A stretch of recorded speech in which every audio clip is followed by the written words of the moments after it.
आज तक कभी भी ब्लैक होल ने हमारे ग्रहों की व्यवस्था पर कोई असर नहीं डाला है, पर क्या हो अगर ऐसा हो जाए?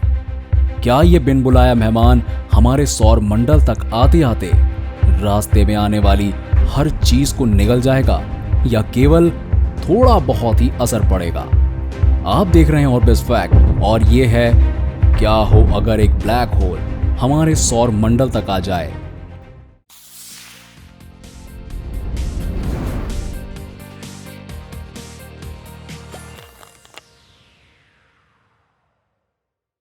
ब्लैक होल असल में कोई होल यानी गड्ढे नहीं होते। ये एक बड़ी मात्रा में मौजूद मैटर है जो कि बहुत छोटी सी जगह पर सिमटा हुआ होता है। क्योंकि ये इतना ज्यादा दबा हुआ मैटर होता है, इसमें गुरुत्वाकर्षण बेहद ज्यादा होता है। इसकी पकड़ से रोशनी भी बचकर नहीं निकल सकती, और अगर आप ब्लैक होल के करीब जाते हैं तो ये आपको कंप्रेस कर यानी दबाकर एक बेहद छोटे बिंदु में बदल सकता है। हमारे सौर मंडल में किसी ब्लैक होल का प्रवेश दूर दूर तक कोई अच्छी खबर नहीं होने वाली, लेकिन ये खबर आखिर कितनी बुरी होगी?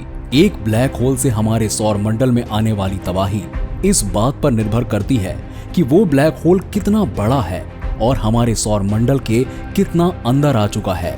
अगर हम मिल्की वे यानी आकाश गंगा के बीचों बीच मौजूद ब्लैक होल जितने बड़े ब्लैक होल की बात कर रहे हैं, तो हमारे बचने की संभावना बहुत कम है। उस आकार का ब्लैक होल तो कुछ प्रकाश वर्ष की दूरी से भी हमारे लिए परेशानी का सबब बन सकता है।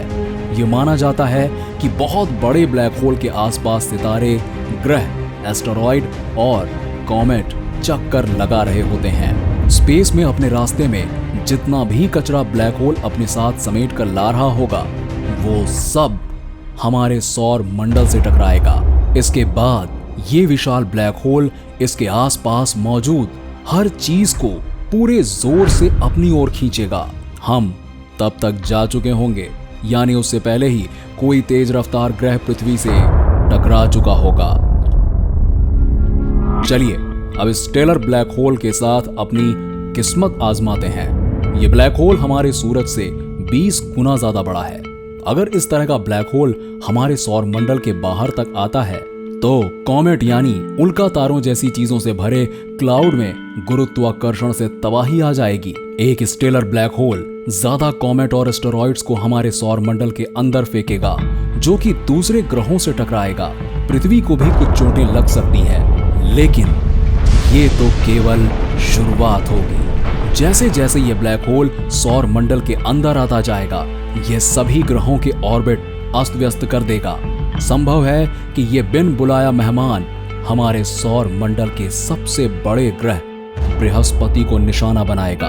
ये ब्लैक होल इस विशाल ग्रह की सारी गैस को अपनी ओर खींचकर इसे एक डिस्क में बदल देगा। ये तब तक इसे खींचता रहेगा जब तक ये पूरे बृहस्पति को निगल नहीं लेता। गुरुत्वाकर्षण से आई इस तबाही में हमारे खुद के ग्रह का क्या होगा? पृथ्वी के साथ भी बुरा होने वाला है। प्लूटो जितनी दूरी से ही ये ब्लैक होल हम पर कहर ला देगा। सबसे पहले ये हमें हमारे रहने लायक स्थान से बाहर खींच लेगा, और हम इंसान इस बदलाव के लिए तैयार नहीं है। हालांकि हमारे पास शिकायत करने का ज्यादा वक्त नहीं होगा, क्योंकि इससे भी बुरी चीजें हमारे साथ होने वाली होंगी। जैसे जैसे ब्लैक होल पृथ्वी की तरफ बढ़ेगा, ये हमारे ग्रह के ऊपरी हिस्से को तोड़ चुका होगा। हमें भयानक भूकंप और फटते हुए ज्वालामुखी दिखेंगे। समुद्री ज्वार भी खतरनाक रूप ले चुके होंगे। जब तक ये ब्लैक होल पृथ्वी के ऑर्बिट तक आएगा, हमारा ग्रह एक मैग्मा से भरी बंजर सतह बन चुका होगा। शायद पूरी पृथ्वी ही सौर मंडल के बाहर चली जाए। शायद ये अच्छा ही होगा, क्योंकि जब ये ब्लैक होल सूरज के करीब होगा, ये सूरज की गर्म तपती गैसों को सोखने लगेगा और हमें अपने अंधे कुएं जैसे दायरे में घसीटने लगेगा। अगर किसी वजह से पृथ्वी इसके बाद भी बची रह जाती है, तो ये टुकड़ों में बिखर कर ब्लैक होल में समा जाएगी। खुशकिस्मती से ब्रह्मांड में मौजूद ब्लैक होल संख्या में ज्यादा नहीं है। इसकी संभावना ज्यादा है कि कोई भटकता हुआ ग्रह हमारे सौर मंडल में आ जाए। कैसे? इस कैसे का जवाब हम किसी और दिन जानेंगे। आज के लिए दोस्तों बस इतना ही। अगर आपके मन में कोई सवाल है तो आप हमें नीचे कमेंट करके बता सकते हैं। ऐसी अनोखी वीडियो देखने के लिए आप हमारे चैनल ऑर्बिस फैक्ट को सब्सक्राइब करें और नोटिफिकेशन बेल पर क्लिक करें, जिसके कारण आप हमारी आने वाली कोई भी वीडियो मिस ना करें। लौटेंगे एक नई कहानी और एक नए किस्से के साथ। तब तक के लिए जय हिंद।